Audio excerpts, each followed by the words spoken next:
spying. And so now we know that when the message came from the messenger of Allah, that Dajjal has been released.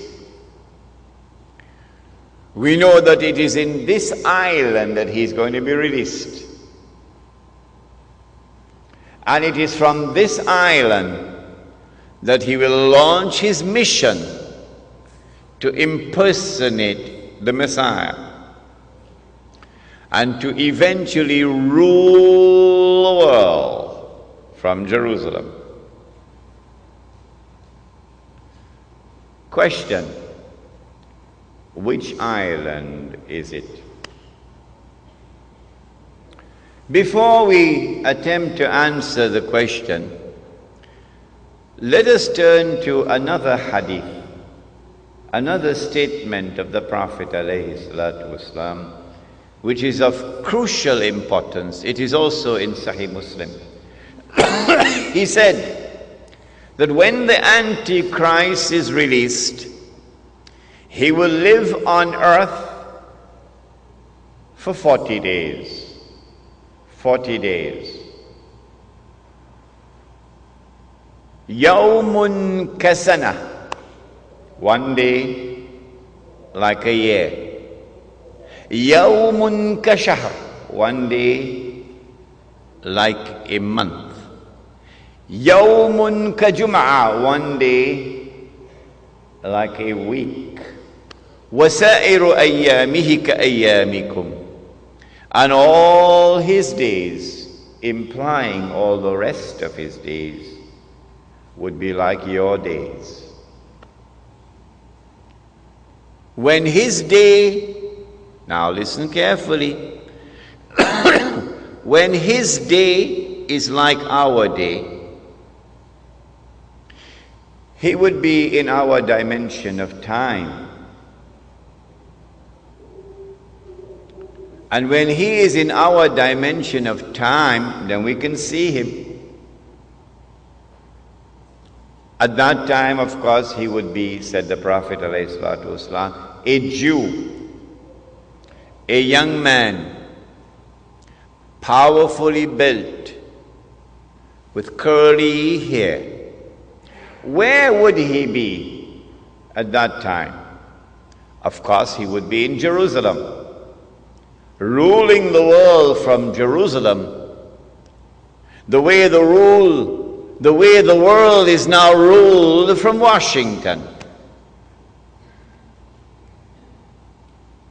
But where would he be when he's released on earth?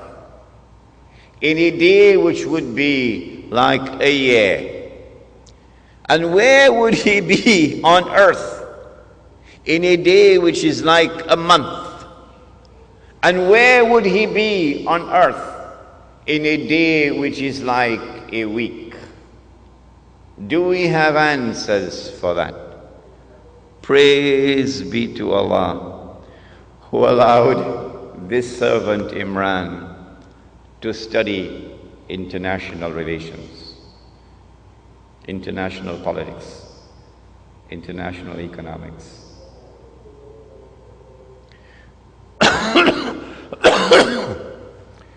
The answer, of course, is that when he's released on earth, he would be on that island.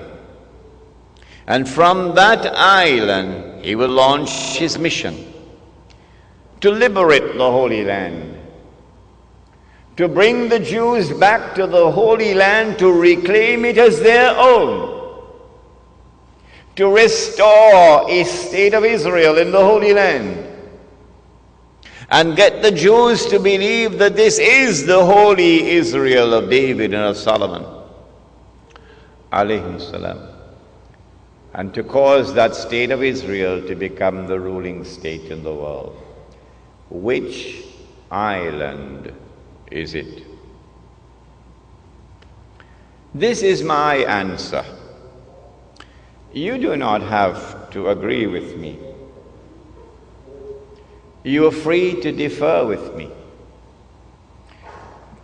But you cannot say that I am wrong until you can tell me what is the right answer.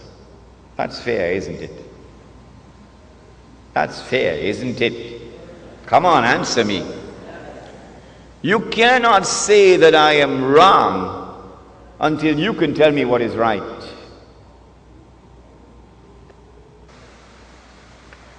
An amazing thing has happened.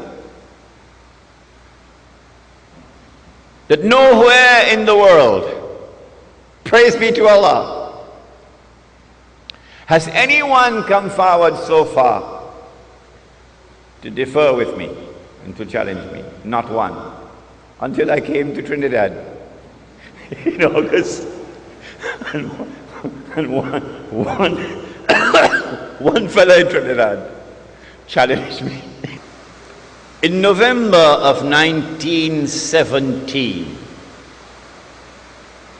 the British government did something which was incredibly strange and mysterious.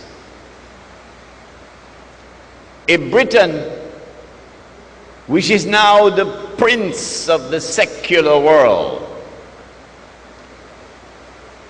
The secular world takes religion out of politics. And Britain is the prince of the secular world.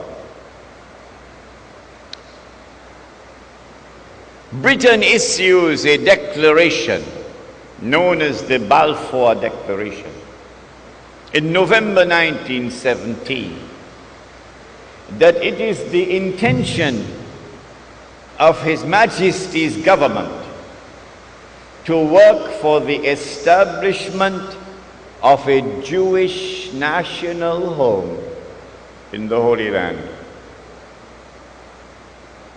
Did you hear that?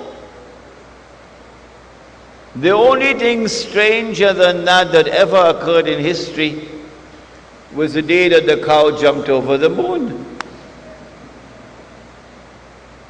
Why would a secular state, which leads the world of secular states, declare its intention to work for the establishment of a Jewish national home, meaning a Jewish state,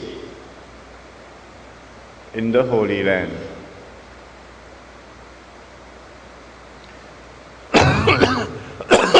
Two months later, this was October 1917, in December 1917, it is a British army led by General Allenby